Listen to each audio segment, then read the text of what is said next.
Welcome, everybody. It's Monday, January the 10th, or Tuesday, January the 11th, depending on where you happen to be on the planet.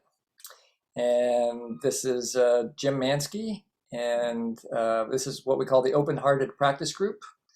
And I'm feeling, what am I feeling? I feel excited. We got a really cool topic today, and I'm really curious to see how it affects you, what you learn, and what I can learn. Because every week I learn something new when I do these groups. We had so much fun last week. I don't think this week will be quite as much fun as last week. Last week will be hard to match how much fun we had last week, but we'll try. How are you, Jori? Oh, I'm amused by that, and I'm happy to be here, and I feel really tired. So I am so glad I have an ever-ready bunny partner to work with. And I'm really glad that I have all of you too to hang out with and see what we create. We'll co-create today. Very sweet. So welcome, welcome. And our topic today is called discernment. And we'll talk more about it later. And so you don't need to know anything about it other than that's our topic today, is discernment. And this is a practice group. So it's not, there's lots of different ways that different trainers and different people offer NVC. Some of them are empathy groups, and some of them are practice groups, and maybe there's even other kinds of groups. This is a practice group, so we really focus on trying to create an opportunity for you to practice the skills. So we guide you in a process that hopefully will lead to you discovering something new about your own skills and your own consciousness with nonviolent communication. And we typically use 3 different strategies for that. One, we will practice some self-connection, which we'll do in just a moment, which is a chance to use nonviolent communication just with yourself. You don't need to know anything about nonviolent communication, by the way, to benefit from this class. We'll guide you through everything you need to know. Then the second 2 ways that we practice nonviolent communication is through honesty and empathy. Honesty just means the speaking part of nonviolent communication, like I'm doing right now. I'm doing the best I can to practice NVC by sharing what I'm feeling, what I'm eating, what I'm requesting with you. So that's the honesty part. And then when you're all practicing the empathy part right now, you're listening to me. That's the listening part of NVC. And so even this is an opportunity for you to practice. You can listen at so many different levels. You can listen at the content level, like you're probably doing, trying to understand what I'm saying and so forth, or you could empathize with, why is Jim talking about that? What need is Jim trying to meet by saying what he's saying? And so you can bring that quality of curiosity and wonder anytime somebody opens their mouth as we are practicing together. And so with all that said, I think we'll go straight to practice, unless there's something else that you wanted to say, Jori. Whoops, you're on. If you'll say again how large the groups are. 5. 5, thanks. And then change the time to 18 minutes. Okay, so there's lots of different ways to practice self-connection. Often we do something like kind of like a guided meditation sort of thing. And sometimes we do journaling. And so today we're going to do a little meditation plus journaling. And so I was inspired it's by an article I recently read in the New York Times, contrasting New Year's resolutions with an alternative. I've never been a big fan of New Year's resolutions because although it was exciting to make them, it wasn't long before I felt guilty or ashamed. And so they never really worked for me because, well, anyway, that's just me. So I love this new idea that I got from the New York Times, and it reminded me that I've actually been doing this for the last few years. And it's called the Word of the Year. The Word of the Year. And so the idea here is that you will take a few minutes and connect with what do I want to, not me, but what do you're saying this from the first person, what do I want to contribute this year? And what matters most to me? So just kind of do some free form writing for about 3 minutes. We won't be doing this too long. But what do you want to contribute this year? What matters the most to you this year? So I'll be quiet for about 3 minutes while you consider that.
And then find Just before you do that, I don't want to interrupt so much, but if you don't want to be in a breakout room, please put equal in front of your name. And if there's a particular language you would prefer, if I find people with your language, I'll put you together with them. Thanks, Jori. And then the next step is to reflect on what you wrote and see if you can bring it down to one single word.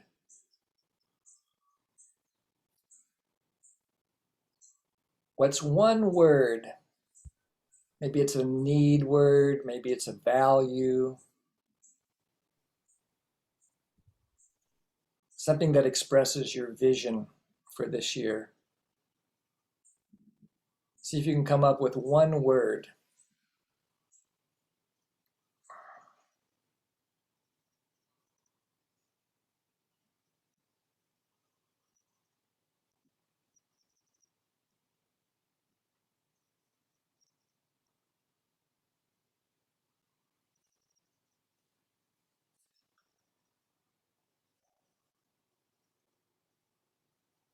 If you need some inspiration, you'll get it a chance in a minute because you'll be with 4 other people. And so this is just, you can change your mind after you hear other people. I'll tell you what my word is, and then Jori can tell us, if she's willing, what her word is. So for me, after I read the article and I was thinking about it and considering what I wanted to contribute and what was most meaningful to me, I came up with the word savoring. And the reason that I chose savoring is because it's really related to a quality of mindfulness for me and awakening a sense of gratitude. So for me, it's a real antidote to what's happening in the world. And it helps to give me the power to then make a difference in the world. So I chose the word savoring. Jori? Hmm. My word is zero. To remind myself to go back to zero. And what I mean by that is to go back to the place where I'm fully connected to myself and to life, and give me an opportunity to calm my nervous system as need be. So we're going to put you into small groups to talk about this. And the idea is you'll do a round where everybody who wants to gets a chance to share, just the way that Jori and I did. And the groups will be bigger than we often do. We often do groups of 3, but I thought this is such a delicious process. We've been using bigger groups when we've been doing this a couple of other times. And so just say your name, where you're from, anything you need to feel a little bit connected to the group. And then offer your word of the year. What word of the year would be like an anchor for you to come back to your intention for the year? And why? Why did you choose that word? So those are the 2 main questions. What's the word that you chose? And why did you choose it? Everyone will have about 3 minutes to do that. And so you guys need to guard your own time. So maybe you have someone be a timekeeper in your room, and just guide people that it's time to move on to the next person. Don't do it like, just be gentle with it. You don't have to cut anybody off. Just say, I think that's about 3 minutes. Can we move on? Something like that. Some kind of gentle request. And then we'll all come back here in about 18 minutes. We add a little bit of extra time because we might have to adjust the rooms as people have come and gone and so forth. And also to give you a real leisurely chance to practice the honesty and the empathy part. So we'll see you all back here in about 18 minutes. So Jim, are you saying 16 plus 2 or 18 plus 2? 16 plus 2. Okay, thanks. All right. Well, I don't have any language groups because I didn't get any requests or more than one person in a particular language. And if there's anything about your group that doesn't work for you, feel free to come back and we can assign you to a different one, or you're welcome to be in the main room. And with that, the one other piece, if you've come in the last 5-6 minutes, you probably will not go immediately to a breakout room. I'll have to put you in because you're not showing up yet. All right, so I'll open up the rooms now. See you in a bit.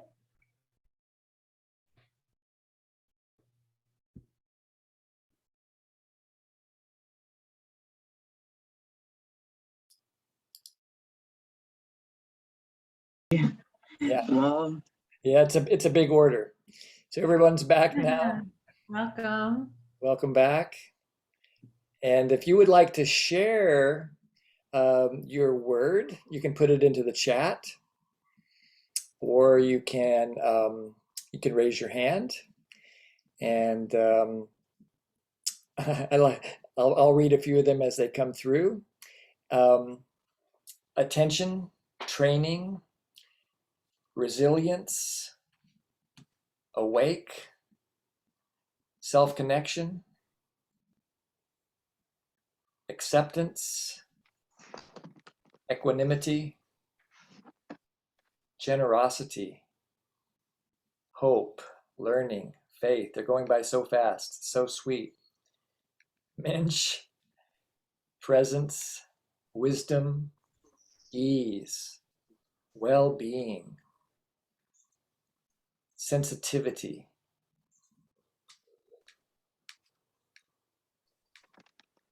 love, freedom, racial equity, organization, openness, contributions, presence, knowing, health. I think that's health. And a couple people have their hands up. Go ahead, Isabel. Isabel, would you like to go? Thank you, Jim. I just wanted to mention my word was awake, but what I wanted to share is how even though there were 5 of us, or was it 6, as a matter of fact, all our words were somehow connected, and there was a certain perfection in the order with which we decided to share. It almost felt like, how when you're studying shadows, they say, or doing team coaching, they say, treat it as one entity.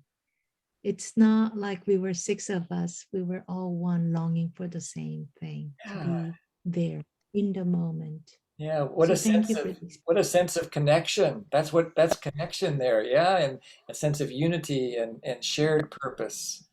Yeah, thank you for letting me savor that. For those of you who weren't here at the very beginning, I shared my word, which was savoring. So I just got the chance to savor Isabel's words. Go ahead, Siva. I just want to ask a little question. Did you start it with a meditation today? It was more like a journaling. We did a little, just a little journaling about. I know that. Yeah, I know that. But as I may remember, in all other times, it was a very short. Yeah, that was a choice. That Yeah, was a choice. I'm wondering why you made that choice. break the pattern a little bit and to give you the chance to guide yourself. And The so word. I offered those two questions, and those of you who might not have been here, the questions were what's meaningful, what do you want to contribute this year, and what matters most to you. Well, I just am reflecting that was brilliant, because a lot of people will just object to meditating, in an ordinary group. But if you ask them to think of a word, they probably will. Yes. Thank you, Siva. Yeah, thank you. And Rob? Yeah, my word was explore. It's my video, but I think I did it too much because I think I have COVID. Yeah. So my group was just trying to give me a little empathy because my 37-year-old daughter tested positive. I've been having this cold with a cough. It's gotten a little bit better, but it's just been that thing of having to isolate, which is such a bummer. It's like I almost refused to do it. Yeah. So I'm kind of sweating right now talking about it like this, but it's kind of like, where should I go? Where should I not go? It's, I'm not feeling that bad. It's more like for the good of society, what Right. should I? So, and I don't know if I don't like that word depressed, but I guess that's where they can come up a little bit, or just feel tampered or kind of, I guess sad or something, but Sure. I'm not quite in touch with where I'm at. Yeah. Yeah. So you're not quite as connected to yourself as you would like to be, but you do notice that Right. you feel sad and maybe some worry and some concern Mm-hmm. about Yeah. Yeah. how to interact with the world with the possibility that you might have this this virus. Yeah, it was very stressful when I went into Rite Aid and to get a med, and there was a really long line, and it's indoors. I did have a mask on. I said, should I be in this line waiting for my med? or should I not? And I did wait in the line. And so but I was kind of nervous. And Yeah. so, yeah, just kind of a little freaked out about how to act, and Yeah. should I have asked somebody to get the med for me? I'd be interested in what people thought. I guess this maybe it's a strategy. What should I have done? Or maybe there is no right pattern here. So Well, it's actually that you're arriving with these questions, and it's actually the kind of the focus of the group today is on this idea of discernment. And so you're arriving with a perfect observation to begin with to do the exploration that will start in just a minute. So it'd be interesting to check in with you at the end of the class and see what you learn. How does that sound? perfect. Okay, great. And Kelly? I kind of just wanted to echo what Isabel said. It was really fascinating to me how initially it seemed like each of us in our group had a different word, but one word that one member shared could tie all of those words together. And that word was surrender. And it seemed like, well, that could encompass the hope. That was another word that was shared. That could encompass compassion. That could encompass love. It could encompass generosity, all these other words, listening, acceptance, all these other words that were shared. And so that was, that felt very connecting, and it was really neat. And then when Isabel shared how her group, that was a similar thing. Why I don't usually like to speak up in front of the whole group, but when she shared that, I was like, yeah, that's what we had too. So it encouraged me to do the same. Wonderful. Wonderful. Thanks for empowering yourself to speak up. I loved hearing your voice. Thank you so much. Thank you.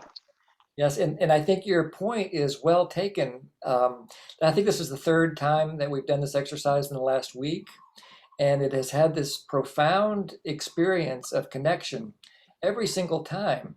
And it's like so much more connecting than talking about the weather or some of the other things that we might talk about. It's just because it gives us a chance to be just a little bit vulnerable. And so it's a safe way to practice being honest. So I really appreciate that. And we'll finish with Siva, and then I'll give you the link to the article. Go ahead, Siva.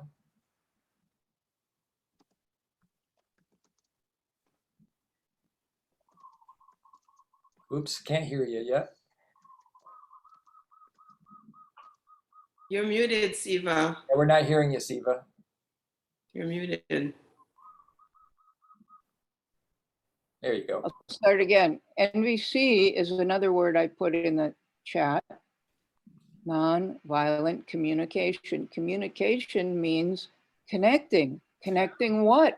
Connecting my inside of protecting, taking care of myself, being aware of myself, knowing that I matter. But how do I matter? I matter to the outside of other people, connecting with their higher purposes. Yeah, nice. So that's in one word and with only 3 letters, NVC. There you go. I'll take it. And appreciate that. And here's the link. I put it into the chat. It's from the New York Times, and the stimulus for the article was this. The stimulus for the practice was this article in the Times. But the creator of the process that's given credit in the article is a woman named Kelly McGonigal. And Kelly's a very interesting person. She's a professor at Stanford, and she's just full of very interesting ideas. She's a TED talker, so you can look at some of her TED Talks. And if you want to get more stimulation, you can check out Kelly McGonigal. It'd be so great to have a conversation with her about nonviolent communication. So if anybody knows Kelly and would like to introduce me, I would love to have that conversation. Okay, so let's dive into our topic today. I'm going to lower your hand here.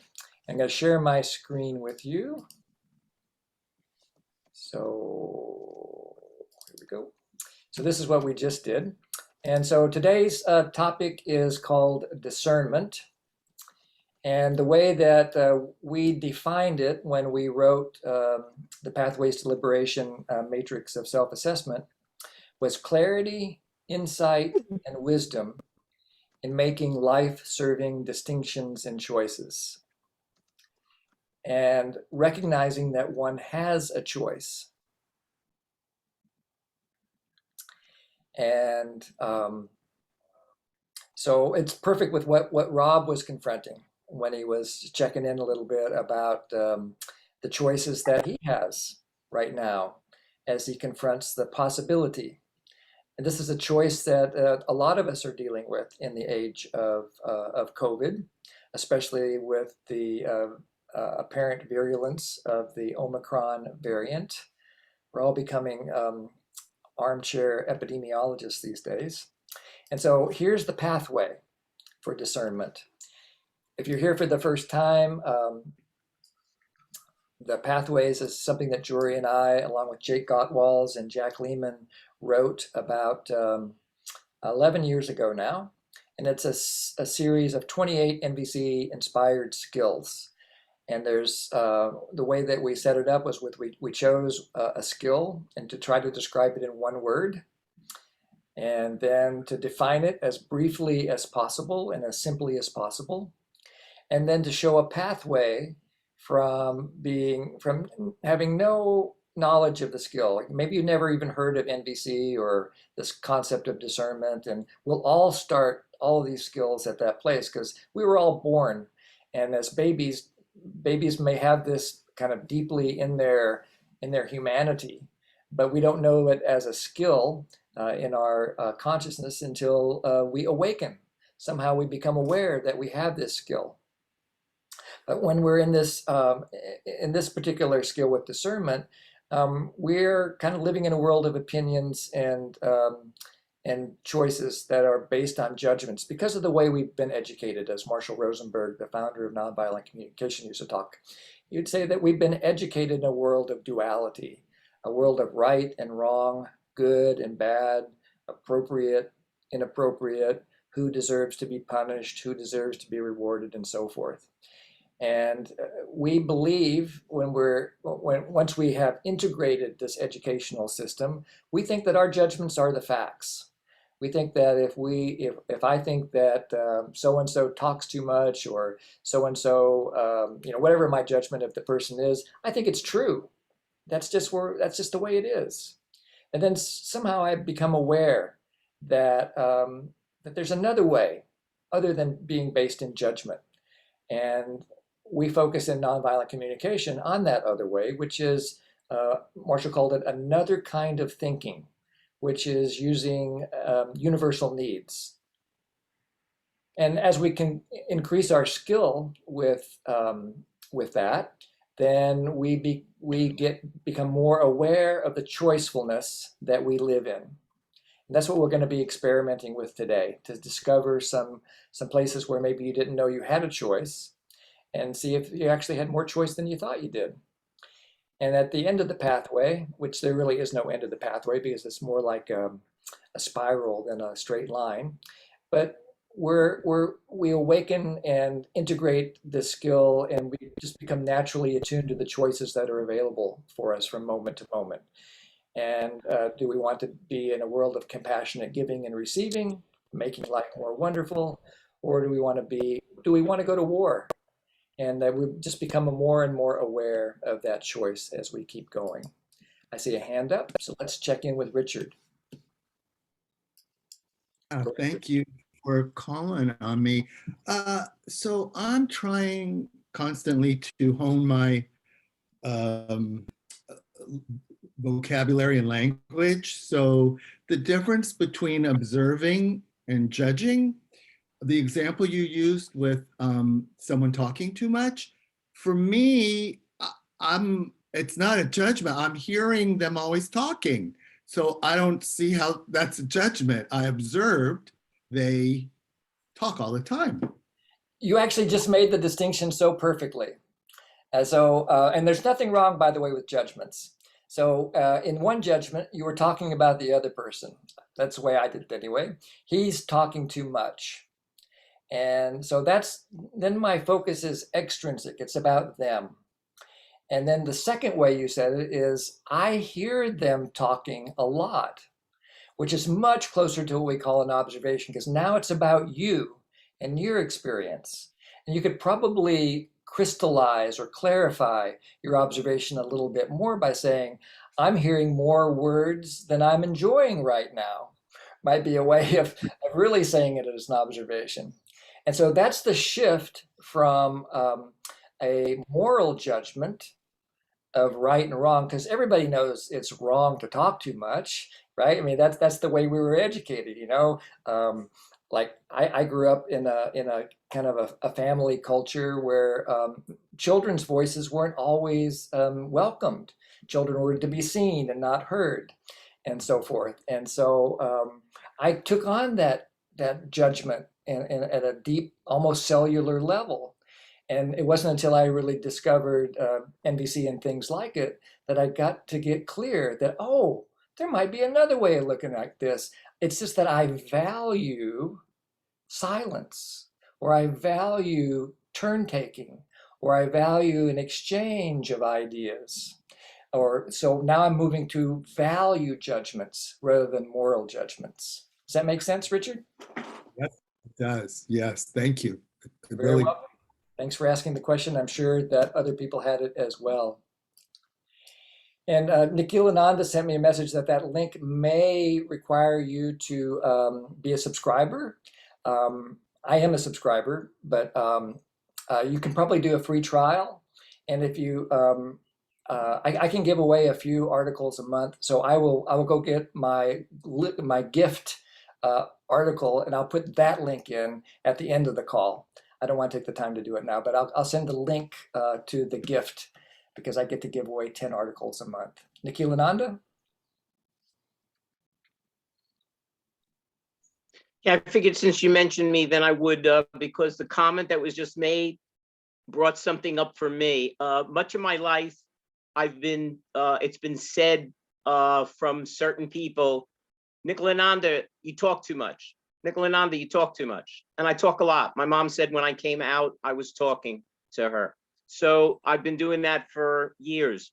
And years ago, through other modalities, meditation being around Rajneesh, Osho, it came to me that, no, I don't talk too much. I talk a lot. And that I cop to. I'm a talker. I've done that as a political candidate, et cetera, et cetera. So listening to your description, I thought it was perfect. And when it was said, I heard a comment, I heard within that comment, they talk all the time. And of course, no one can talk all the time because they're sleeping sometimes. So that adds also a judgment. And I notice actually on this, in this class, certain people talk a lot, and some of them are buttons for me. And when they're buttons for me, I get to look at that. And some of the comments are really beneficial to me. And the ones that aren't, I just go, oh, well. So that all just came to me. And if you hadn't mentioned my name, I might not have offered this, but I haven't talked for a few weeks. So thank you, Jim, for allowing me to share. And by the way, thank you for your gift. That was beautiful. You're Mahalo. welcome, Nikhil Ananda. Okay, so let's continue the practice. Share my screen with you again. And this now we're gonna kind of move to a chance for you to connect with yourself about discovering your own discernment. And so the first step with NVC, I mean, it's not really about steps, but the thing that often gets us started with an NVC practice is coming up with an observation.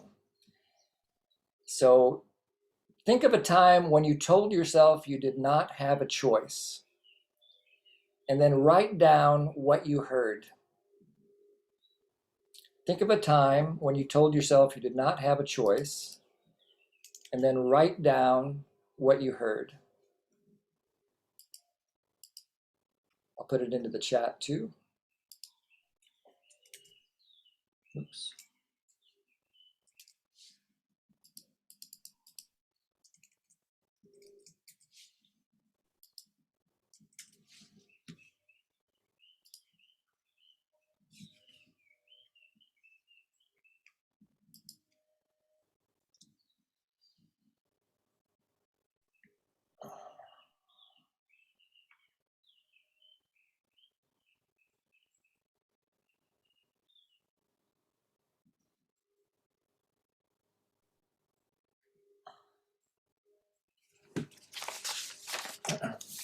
If you need a little inspiration, these kinds of things can come in lots of different ways. So my observation is I got this in the mail the other day. Looks like a real kind of heavy-duty legal document, and it is. It's a summons for jury service. So it tells me that I have to be at the courtroom 4 tomorrow at 1:30 p.m. So that's my observation. And Jennifer? I think you may just have answered the question, because I wasn't sure when you said, what did you hear, whether we were supposed to answer with our judgment about stuff or whether we're giving a factual answer. Yeah, this would be what we actually heard with our ears, or maybe we heard a thought inside our head. So, or maybe what we read. So it could be what we saw, what we heard, but somehow we received a message. And so the idea, what did you hear that you didn't think you had a choice about?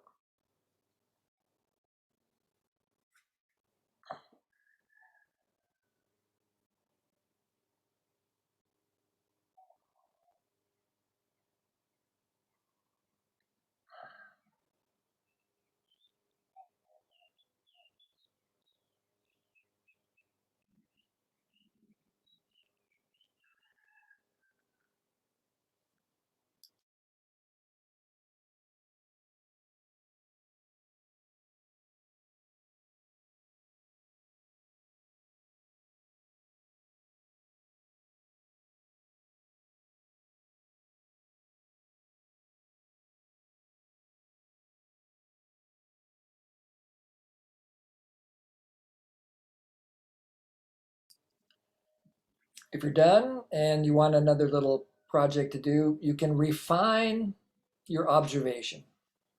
And what I mean by that is you look at what you wrote and see if everything that you wrote was a description of what you heard rather than a judgment about what you heard.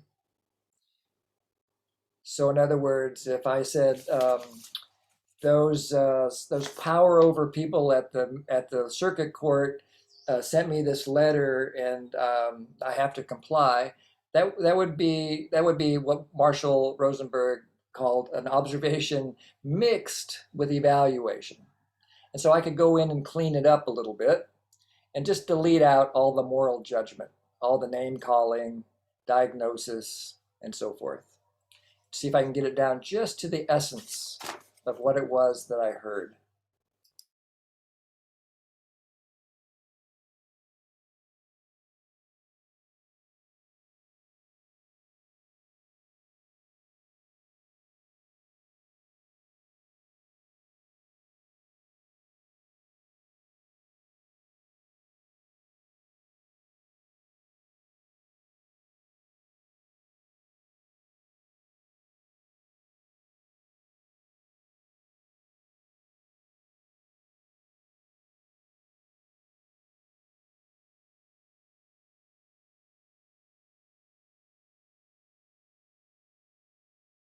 And then if you're ready for the next step,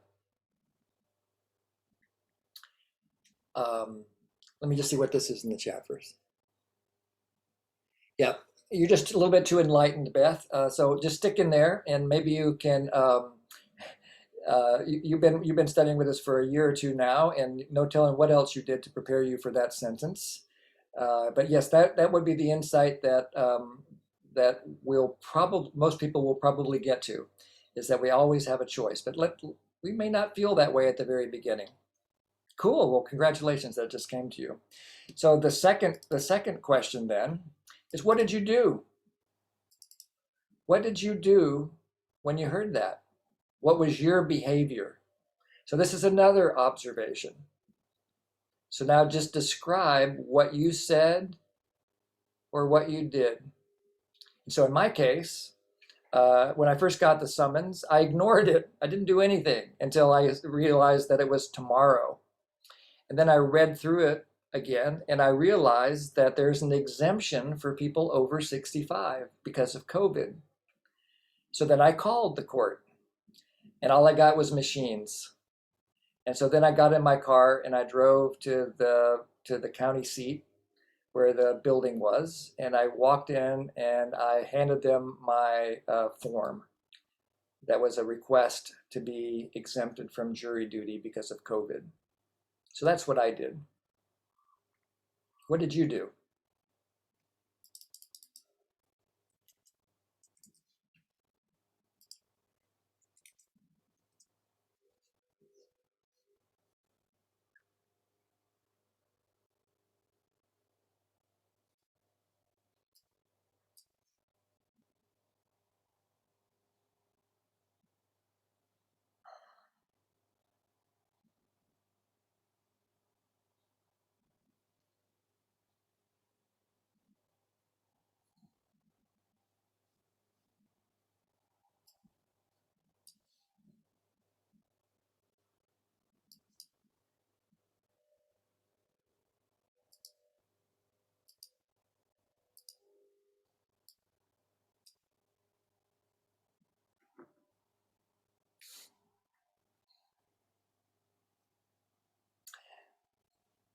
Thanks for your humor, Yen. Yen wrote in the chat, he threw a tantrum. Just kidding. Not really. And see if you can describe the tantrum. Tantrum would be what I would call a judgment. So did you like throw a book across the room, or did you sit on the floor and pound your fists into a pillow? What does a, you don't have to tell us, just describe it for yourself. You don't have to share that with anybody.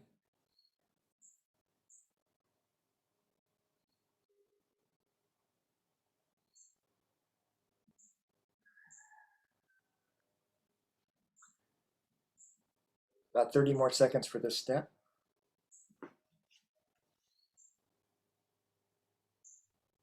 If you're done with it, you could also go back and do that same practice of reading what you wrote and editing it to take out any moral judgment, because you didn't do anything wrong. No matter what you did or what you felt, you didn't do anything wrong, at least from an NVC perspective. So you would just delete out all those moral judgments and just leave the facts.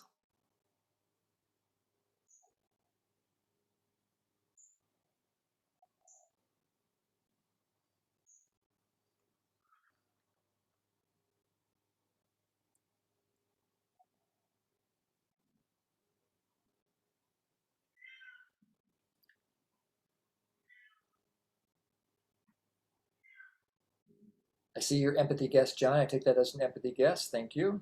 And I'll talk more about that later. So now bring your awareness to the present, especially what's going on in your body right now in terms of sensations and emotions. So first, just notice, you don't need to write this part down yet anyway.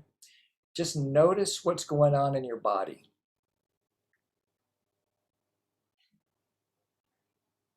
You can check your breathing, your muscle tension, posture,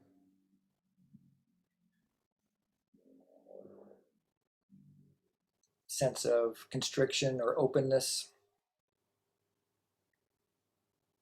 warmth or coolness, so forth. First, just notice it. Then you can name it for yourself. Like when I got this jury summons and then realized that they had a COVID exemption, I felt relief. But I also felt concerned because they said they wanted to have this survey done 2 weeks ago. So I felt relief and concern.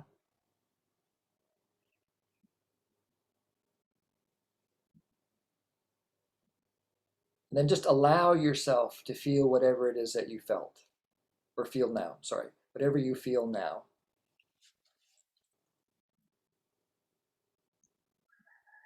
So for example, Shell wrote in the chat that she was feeling angry and frustrated and still noticing judgments. And so you just allow that. There's no need to resist what's already happening. That just perpetuates the suffering. So you just allow it to happen and unfold. Allow it to be a dynamic, ever-changing experience. You can, as you allow it, you might notice new sensations arising. You might notice a shift happen. You might not. You just stay with whatever your sensations and emotions are. So this part is like a self-empathy process. You're actually being with yourself in a way that you've always longed for others to be with you, whether you knew it or not. You've always wanted to be caught in your experience. Would always probably have enjoyed having your experience acknowledged by somebody, and this is your chance to acknowledge it for yourself.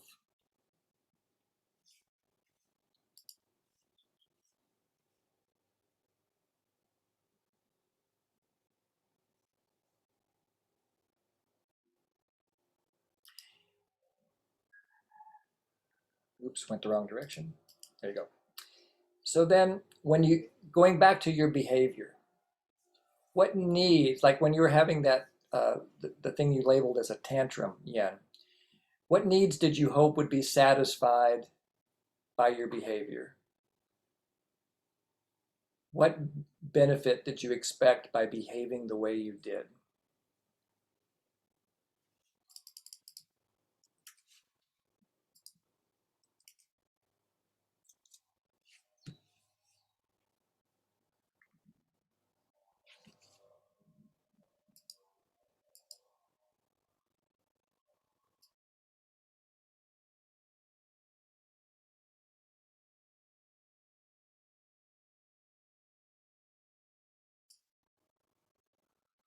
So in my case, just again for a little inspiration, I was hoping to meet the need for safety and protecting both myself and my family.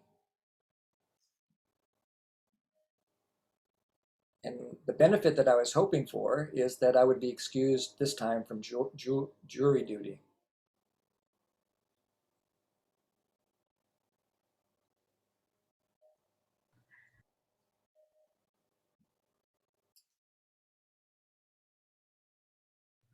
Not jury duty, though. No, that's a full-time job.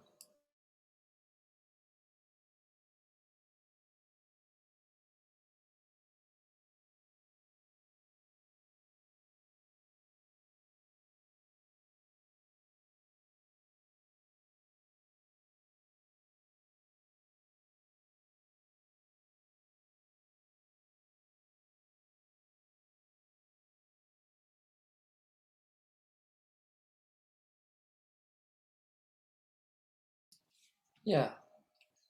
So Beth writes, sometimes by verbalizing, I'm hoping for empathy, or at least self-empathy.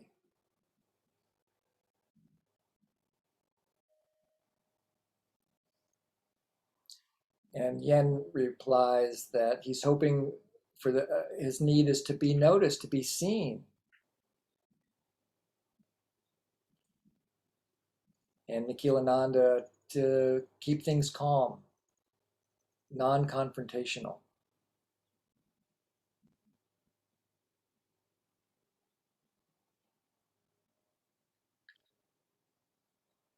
So the underlying principle at play here in NVC is that everything we do is in the service of a universal human need. It doesn't mean it's going to meet the need, but it's in the service of a need.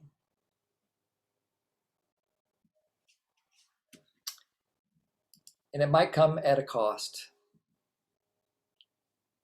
So the second question to consider, or the next question to consider, would be what needs were not met by your behavior, if any? Maybe it was a perfect strategy. If it is, That would be really cool to learn what it was, because I've never found a perfect strategy. What needs were not met by your behavior, or what were the costs? In my case, the needs that were not met were something about my own equanimity. I ended up rushing out of the house to try to get to the courthouse, which is 40 minutes away from our house. And I ended up being late for my Japanese pod meeting this morning. And so the cost was a little hit to my integrity. And of course, there was also a planetary cost because I used my car. It's an electric car, but nevertheless, there was still a cost in terms of the planet.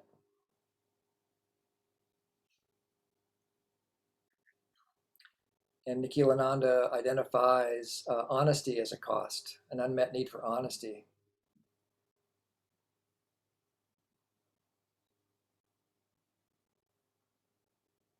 You might get the opposite of what you ask for. That's a possibility. As Beth says, sometimes our behavior can have the opposite effect from what we would like. I'd like to ask if I get behaving in a certain way to give respect to the other or consideration to the other, what needs of mine are being met? Sounds like respect and consideration are being met.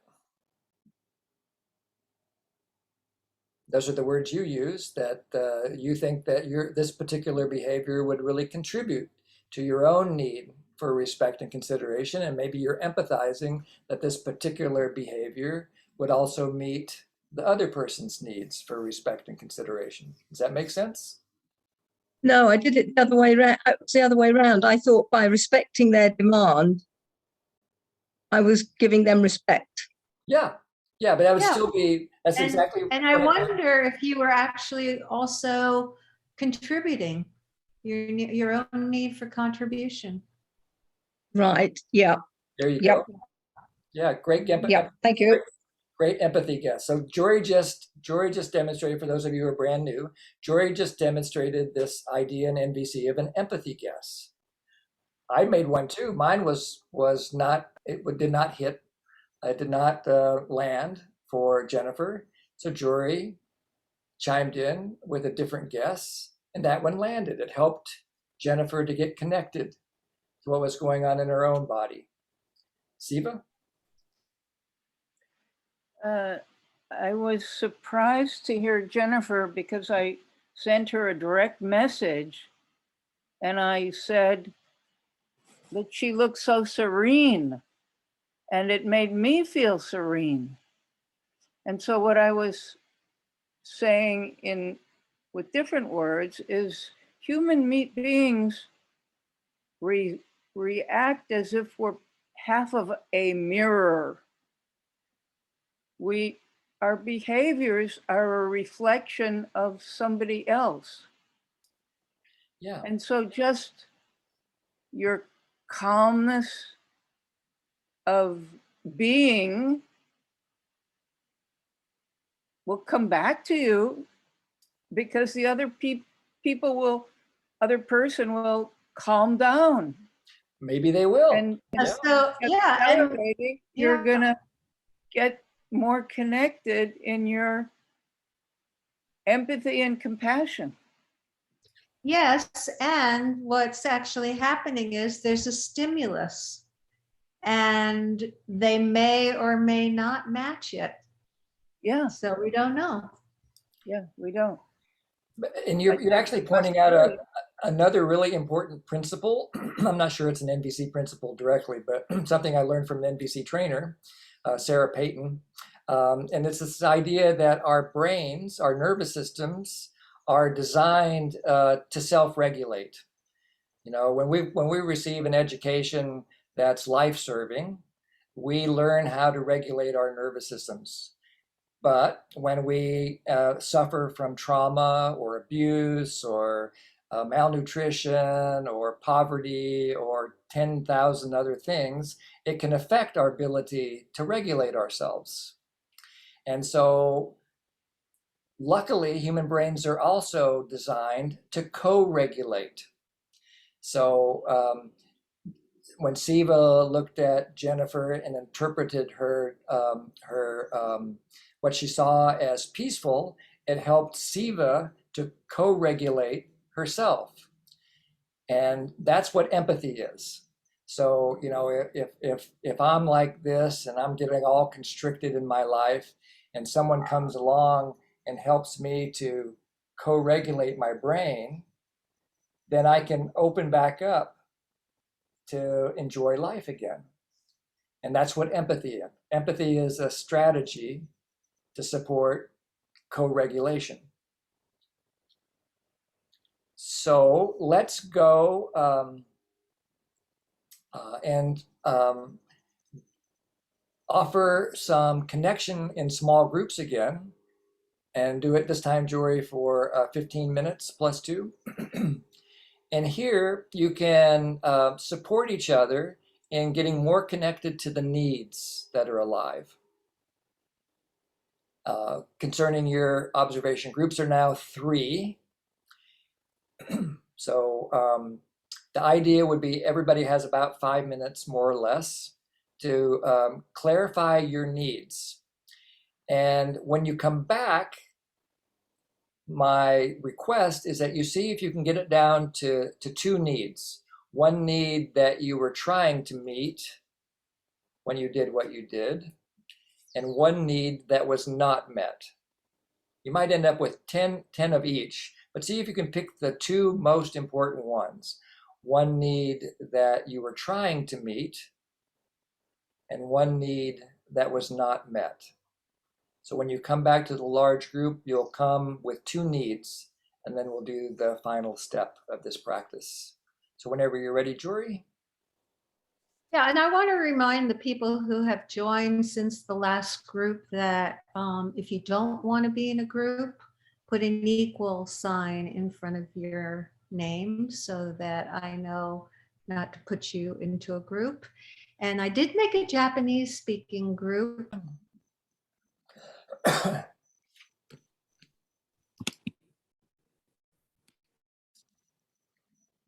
Okay. Thank you, here. Jori's got her deep companion there.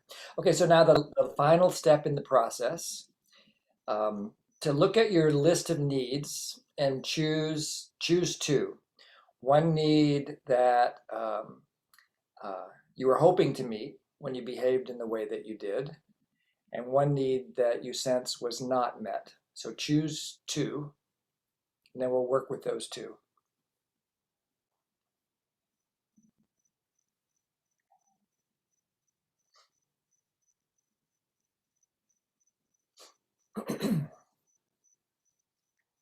So this practice is a practice of imagination.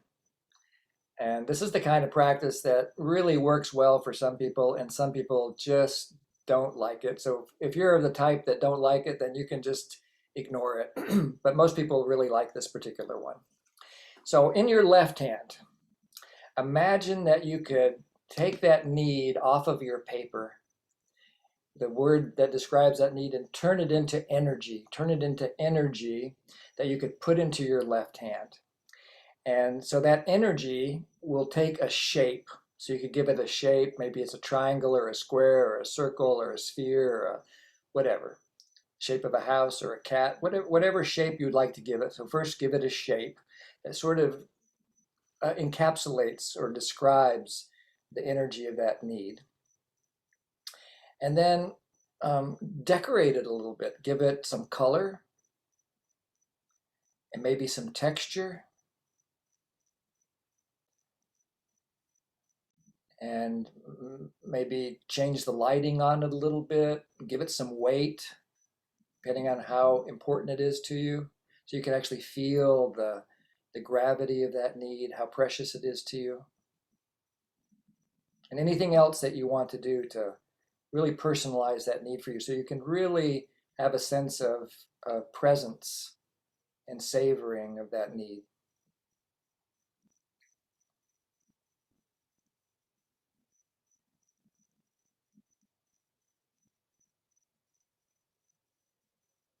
And then repeat that in your right hand with the other need.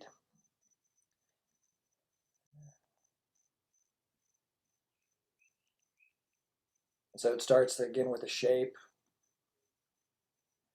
And then if you'd like to, you can add a color, texture, so forth, weight, maybe even a sound or a flavor or an aroma.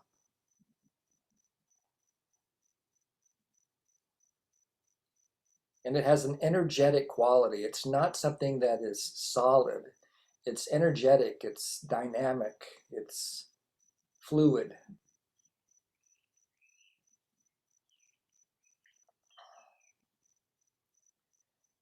And so just kind of hang out with both needs, that you're a human being that has more than one need. Sometimes we're torn in a particular situation, or we feel like confused or torn or unsure of what would most contribute to life because we have more than one need that's alive. It's not that the needs are in conflict, it's just that there's a different quality to each needs, a different priority maybe in the moment. We're not quite sure what choice to do yet. That's fine. We don't have to have a choice yet. And then imagine that you could blend these two needs together. So slowly at your own pace, bring your two hands together and allowing the energy of these two needs to swirl and mix and blend. It's kind of making a need stew or a need smoothie of two delicious ingredients. And just be with that for a moment. Notice what that's like for you to see that, oh, these two needs can actually come together and create something new.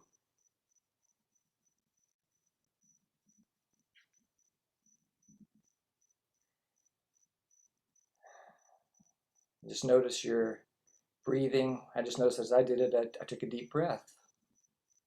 Something released in me. It might happen for you, it might not, it doesn't matter. Just notice. And then you can, again at your own pace, bring this new creation. You just created something new in your experience and bring it into your heart. And allow yourself to fully integrate with your own needs.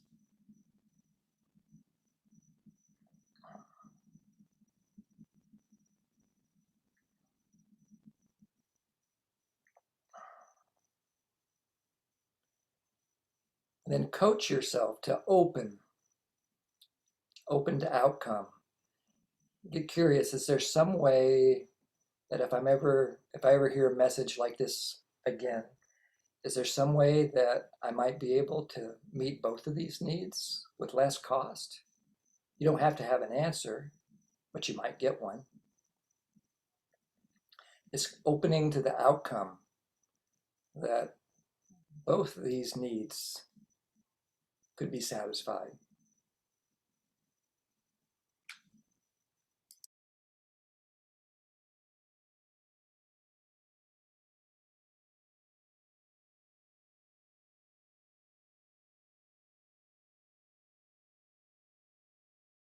And then finish by, whenever you're ready, just let it go and return to your body, to the sensations that you notice right now.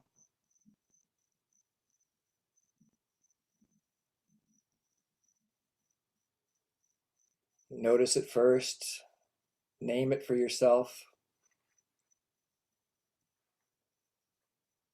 and allow this experience,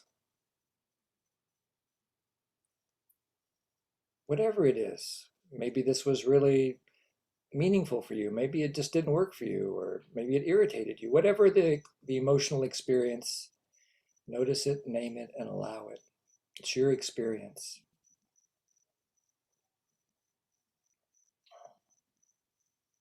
And then just take 30 seconds or so to let it go, and maybe write yourself a note about anything that was important to you.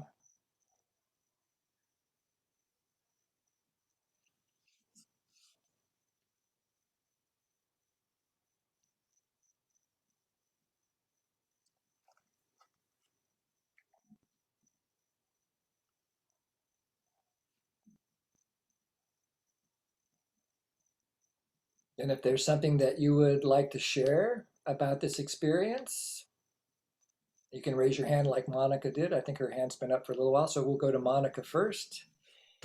Maybe I just had a question for clarity. Was one of the needs the need met by the strategy and the other need not met by the strategy?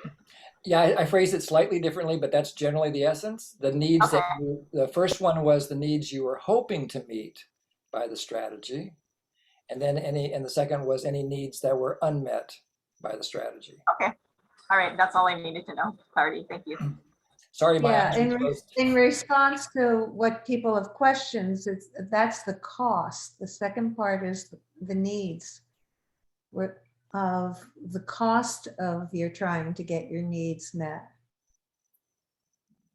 Yeah. And Rena. Yeah. So thank you for this process, because this is something that happened with me and my daughter. We live close by. And what my insights are that, initially I was playing with two needs, like, like consideration and ease and flow. So I met my need for consideration and was hoping for ease and flow. So, and then I was like, but so that's more at a level of day to day, like we want that. And then below that was like harmony and honest self-expression. So, I was kind of merging as you were taking us through. I was like merging these two and those two, and then all four. So there was a nice kind of a experience of layered kind of process. And towards the end, I realized that suddenly the message, the note to myself was that what I did and what we both did was to have not consideration and ease and flow, but consideration with ease and flow. Harmony with honest self-expression. And that's so warm, and it just makes me really feel alive to this lived experience in a more fuller way, in my body, and it's like with. So yeah, thank you for this. And connecting it with this skill of discernment is even more valuable, that it's the inner wisdom and intuitive skill that we all have. Thank you, Rena, and thank you for letting me live my word of the year and savor your experience. Savoring. Yes. Thank you. And savored the needs. And I want to just respond to what Shell wrote in the chat, and then we'll listen to Juliana. She asked if it's normal that the needs are the same in both. That happens a lot in like a mediation too, because what you're working with here, even though you may not have realized it, was kind of an inner conflict. And so it's very common that these two parts of you, in a way, might have the same need. But since you identified two, understanding and peace, and you notice that they were both met and unmet, then I would just say put one in one hand and one in the other, and swirl them around and see what happens. And the idea, it's like a metaphor or a symbol for training our brain that there's more than one way to get a need met, and that we are creative beings. I remember hearing Marshall say that our brains are designed to meet needs. And so that our job is to kind of guide the process by identifying the needs and asking the question, how could I get these needs met? And then opening to the possibility that a strategy or maybe more than one strategy might arise, more than one option. So you might end up with more choices that you could try out. So Juliana and then Rob. Jim, could you please tell me the difference between discernment and evaluation? Let's see. So for me, evaluation has the word value built into it. So it could be either a moral value, like a moral judgment, or a value judgment built into it. So it's kind of a tricky word in English anyway. And discernment is basically just seeing that you have a choice, having a quality of clarity, a quality of wisdom, a quality of insight, that you can see something that maybe you didn't see before. Does that make sense? Okay. Yeah. And I would say, whenever these questions of definition come up, I usually go to the dictionary and hang out with it for a while. And then I go to my own experience, because at least in English, this isn't true of all languages, but at least in English, English is a descriptive language. We get to use words any way we want in English. Yeah. And Yeah. so you find the definition that works for you. But discernment for me is about being able to sort of see, or to see with the quality of clarity that I have a choice. Thank you, Jim. You're welcome. Now I'm so curious to hear from you, Rob. What did you learn? Well, that I really, well, my experience was with that exercise that aliveness was the one I was seeking. And I had this wonderful vision of a New Year's Eve party in my hand, with fireworks going off. And it was really fun. It was such an easy thing to picture and to appreciate. And the thing that I wasn't meeting was integrity, and holding on the other hand, I kind of saw this kind of Buddhist statue and kind of relaxed. And then it was just a very pleasant cocktail, putting the two together and kind of bringing it into the heart. So it was a very pleasurable experience. Thanks, Rob. And Sarah Joy? Yeah, thank you, Jim. This was really eye-opening for me in a lot of ways, because it brought back memories of an early time before I had an NVC practice to use, where I was told by my director of my national teacher program, it was a master's degree program, that after a very intensive intro session, I and my 3 other people from my state were going to be camp counselors for him. And there wasn't a choice offered of, anything. And so my unmet met initially was, choice, but I also thought underneath that choice, what am I really needing? And I was needing rest, from, all of the stimulation that I was doing before I was going to go into a completely new job, which is, supervising, counselors in training and in a summer camp. And I didn't get that break. I was told I had to do it, but I went in with a pretty good attitude, and I just kind of internalized the idea that, guess what, these young people want respect and choice, and I was able to just go through it, and not expend a lot of my energy being angry that I didn't have choice. So I feel like I also learned from the campers who were wanting respect and to be seen as adults, that when I treated them fairly and with respect and gave them possibilities and options when they asked me, I was treated differently than the other counselor who wasn't treating them in the same way and still treating them like young children. So it just all happened. I wasn't trying to analyze Isn't that anything. Yeah. Yeah. Yeah, it's like tapping that inner source of wisdom. And so, thank you so much for letting me in a little bit on your own inner experience. And Vera, are you there, Vera? If you're talking, we can't hear you yet. Okay.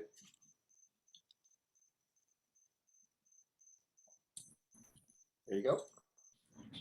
Yeah, Jim,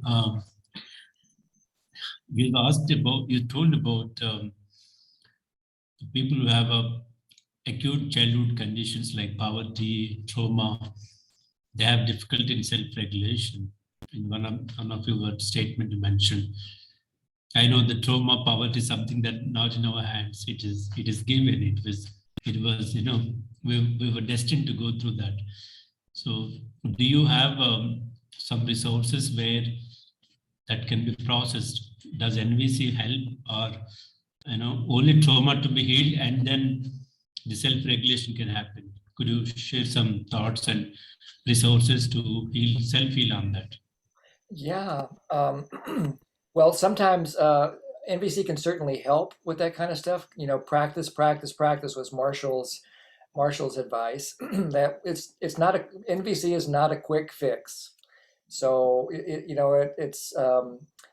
takes time, and you might need support. So Marshall said there were three things required to fully integrate this consciousness. Number one was what we call the zero step. He didn't call it the zero step. He called it spiritual clarity. But that's this real clarity that we have, that whatever our word of the year is, in a way, it's like what is the intention that we bring to our inner work, in this case, our inner work of healing for you, for example. So that's number one, is spiritual clarity. Number two is practice, practice, practice. To be willing to take your time. Our life is precious, and to take some time every day to practice. And it could be a savoring practice, a gratitude practice. It could be a self-empathy practice like we just did today. Lots of different ways to practice NVC, but over and over and over and over and over and over again. I've been doing it for 20 years. And I can attest that after 20 years of practice, shift does happen, healing does happen. And then the third thing is community, which is what we're building here. We're building community here. There's lots of NVC trainers around the world that are offering things. And then the encouragement is that you find your own community of practice, and maybe even start one. That was one of the things I took away from Marshall after our very first practice group. He says, okay, go practice this. Go share it with other people. You don't have to wait until you're a perfect NVC practitioner to start sharing this. So literally within a month of our first training, Jori and I started a practice group. We didn't know what we were doing, but we knew how to mediate already. So we offered NVC skills to our mediation community. So basically you find the opportunity to build a community of support. And so those three elements have been very helpful for me. And then the fourth thing that you might add to it is more professional support. To get therapeutic support, maybe medical support if you've got something some kind of remnant of trauma that needs physical healing. Find whatever strategies work to do that kind of healing work. I wouldn't rely on one strategy. I wouldn't just rely on NVC for that kind of deep healing work. I would get professional help. So how do you feel hearing that, Vera? Thank you. It has helped me in clarity. Yeah. Okay, great. So Thank you.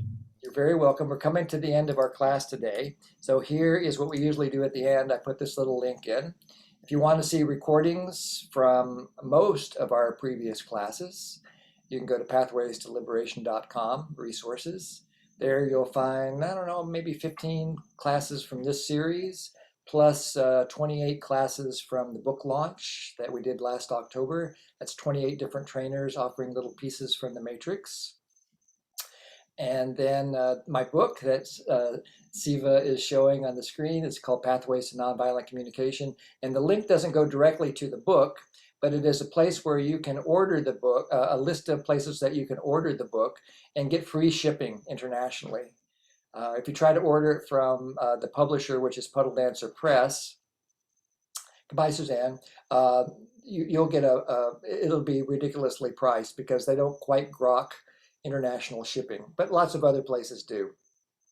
And if you want to contribute to our work, we do everything we do in the spirit of compassionate giving and receiving, or the gift economy is how it's often referred to these days.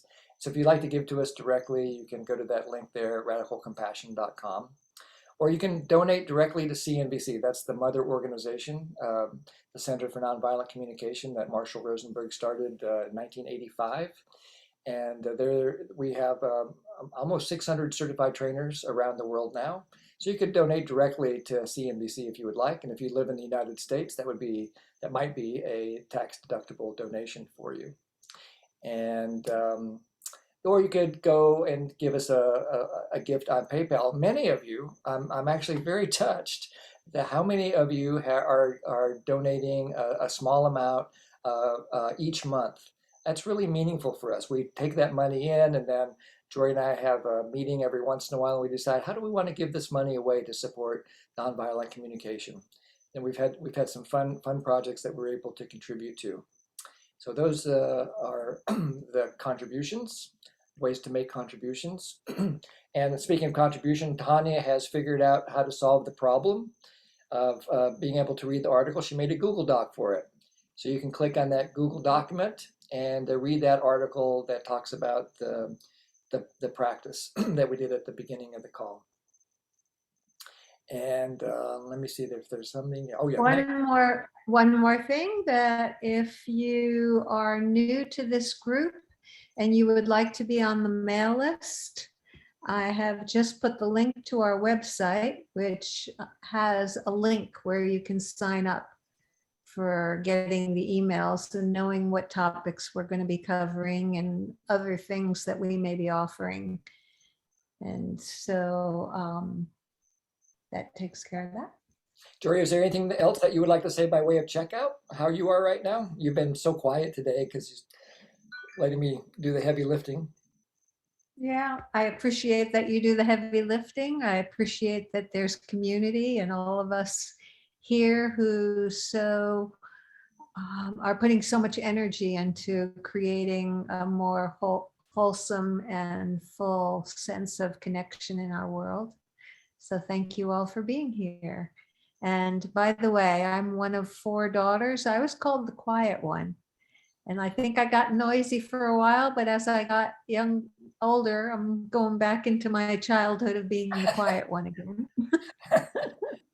And Jori, do you want to put the link in for your private session offer? Okay. And there's two last things I want to say, and then we'll talk to Isabel.